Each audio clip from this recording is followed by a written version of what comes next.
ever wondering how a swordsman from one world would fare against the best from another. Roronoa Zoro, the formidable fighter from, has reached a level of skill that sparks endless debates. Fans constantly compare him to elite swordsmen across different anime universes. Today, we're diving into a showdown between Zoro and the legendary blade users of the world. Uh, from the Seven Ninja Swordsmen of the Mist to powerhouses like Killer Bee and Sasuke Uchiha, who would survive a clash with Zoro. Um, Zoro's journey, particularly his growth after unlocking Advanced Conqueror's Haki, has dramatically shifted the power dynamic.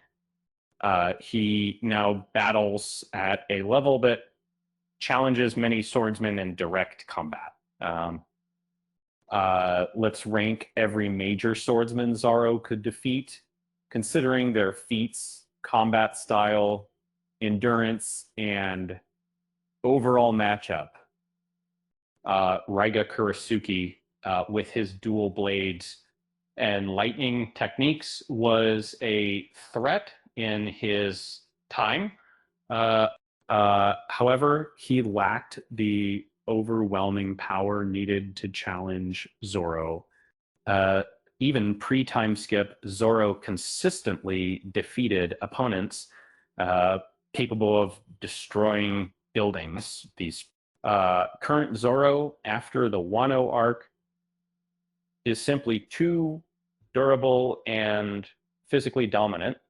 Raiga's intimidation tactics and lightning attacks wouldn't stand against a fighter who temporarily blocked attacks from Yonko level opponents. That Jinin Akebino's explosive Kabutowari weapon was feared during the Fourth Great Ninja War.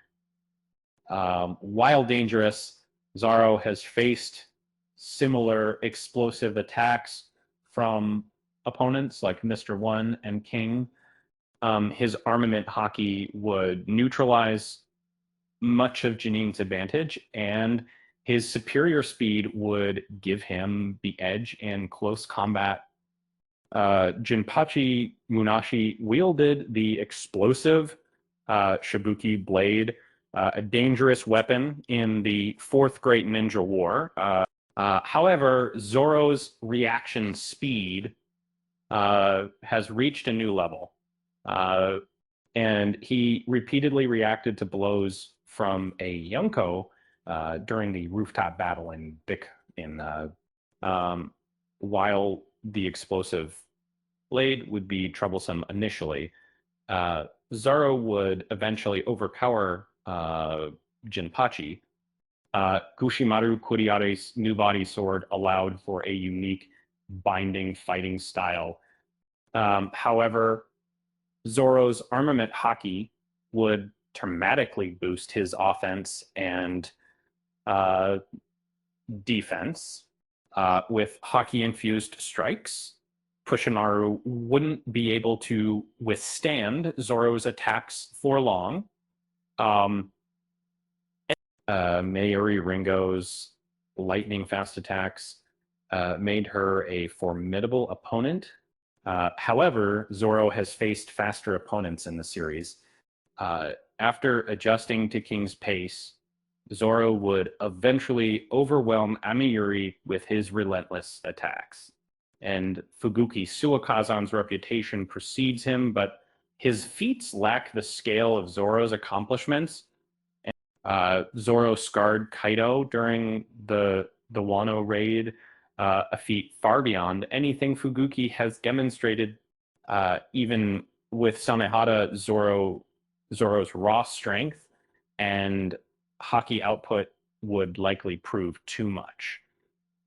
Suigetsu Hozuki's ability to convert his body into water makes him a tricky opponent. However, Zoro's immense endurance demonstrated at Thriller Bark and enhanced post-Wano, combined with armament haki, would allow him to bypass Suigetsu's defenses, eventually securing the win. Zabuza Momochi was a terrifying swordsman in prime swords. However, Zoro's physical strength surpasses Zabuza's. Zoro's observation haki would pinpoint Zabuza within the mist, and his superior strength would quickly overwhelm him. And Mangetsu Hozuki's mastery of all 7 mist swords made him a versatile fighter. However, Zoro's 3-sword style has evolved into a monstrous combat system. While Mangetsu has more variety, Zoro has far greater attack power and endurance, ultimately breaking through every strategy. Mifune symbolized the epitome of samurai swordsmanship. While Zoro respects skill, his sheer physical prowess is unmatched. Zoro would force Mifune into a serious battle, but ultimately emerge victorious. Darui, with his swordplay and lightning release, was a formidable opponent. However, Zoro's combat senses are highly evolved. Once engaged in close combat, Darui wouldn't stand a chance against Zoro's attacks. The 6th Mizukage was a skilled swordsman. However, Zoro's advanced Conqueror's haki is the deciding factor.